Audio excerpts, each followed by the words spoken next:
Assalamualaikum warahmatullahi wabarakatuh.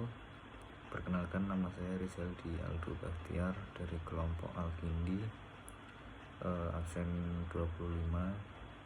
Di sini saya akan mengerjakan tugas yaitu public speaking. Untuk materinya saya akan menjelaskan materi pergaulan sehat dan islami. Yang pertama yaitu meneliti jalan kebenaran, hidup sukses dunia akhirat.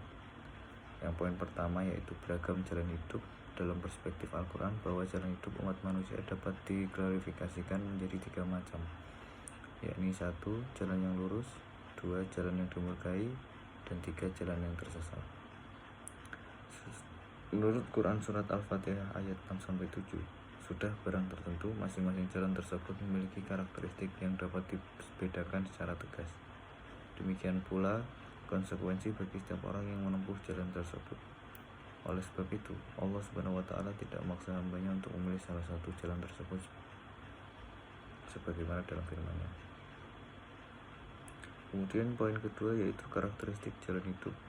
Memahami karakteristik jalan hidup adalah suatu keharusan bagi setiap orang, karena menyangkut 3 hal, yakni dasar hidup, pola hidup, dan tujuan hidup yang akan menentukan kebahagiaan hidup di dunia maupun di akhirat. Berikut gambaran 3 jalan hidup sebagaimana dijelaskan dalam Al-Quran Surat Al-Fatihah ayat 6-7, yaitu yang pertama jalan yang lurus. Dalam memahami apa yang dimaksud dengan jalan yang lurus, maka Al-Quran menjelaskan sebagai berikut: Ihdinas siratal mustaqim, siratal ladzina an'amta 'alaihim ghairil maghdubi 'alaihim waladdallin. Amin. Yang artinya, tunjukilah kami jalan yang lurus, yaitu jalan orang-orang yang telah Engkau anugerahkan nikmat kepada mereka, bukan jalan mereka yang dimurkai, dan bukan pula jalan mereka yang sesat. Quran Surat Al-Fatihah ayat 6-7. Berdasarkan ayat tersebut dapat diketahui bahwa yang dimaksud dengan jalan yang lurus ialah jalan-jalan orang yang telah mendapatkan nikmat Allah, yakni para nabi, siddiqin, dan sholihin. Kemudian yang selanjutnya, jalan yang dimurkai. Menurut Dr. Ahmad bin Sulaiman Al-Ahsar menjelaskan bahwa yang dimaksud dengan mereka yang dimurkai adalah kaum Yahudi, karena mereka mengetahui kebenaran tapi mereka meninggalkan dan menentangnya.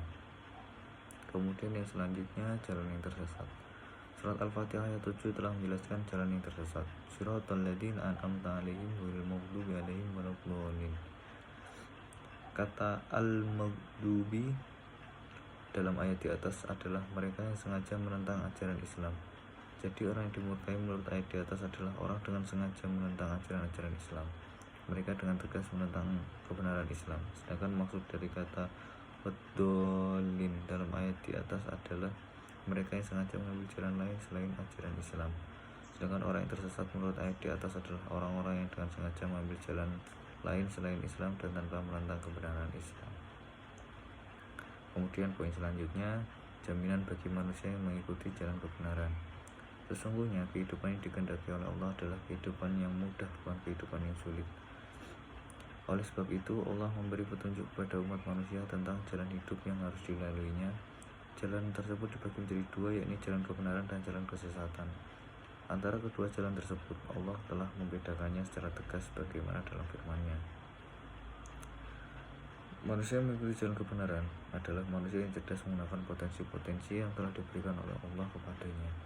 Mereka bisa memilah mana hal-hal yang akan membawa manfaat bagi dirinya dan mana hal-hal yang akan membawa kerugian bagi dirinya. Mereka selalu mempertimbangkan untung dan rugi dari semua aktivitas yang mereka lakukan, karena mereka memahami bahwa semua yang mereka lakukan di dunia ini membawa dampak bagi kehidupannya di dunia.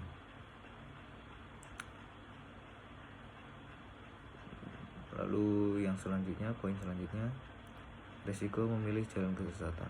Jalan kesesatan sebagaimana digambarkan dalam hadis Rasulullah SAW ibarat pintu-pintu yang diberi tirai yang indah yang berada di atas batas aturan Allah.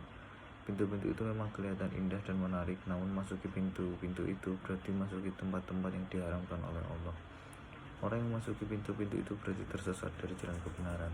Pernahkah Anda merasakan bagaimana rasanya menjadi orang yang tersesat di jalan? Jika orang tersesat di jalan, maka paling tidak ia akan mengalami perasaan cemas, khawatir, bahkan ketakutan karena kehilangan arah tujuan yang hendak ia tuju.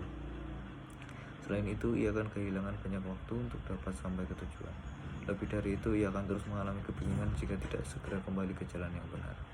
Begitulah perumpamaan sederhananya. Saya kira cukup untuk materi ini. Saya pamit undur diri. Wassalamualaikum warahmatullahi wabarakatuh.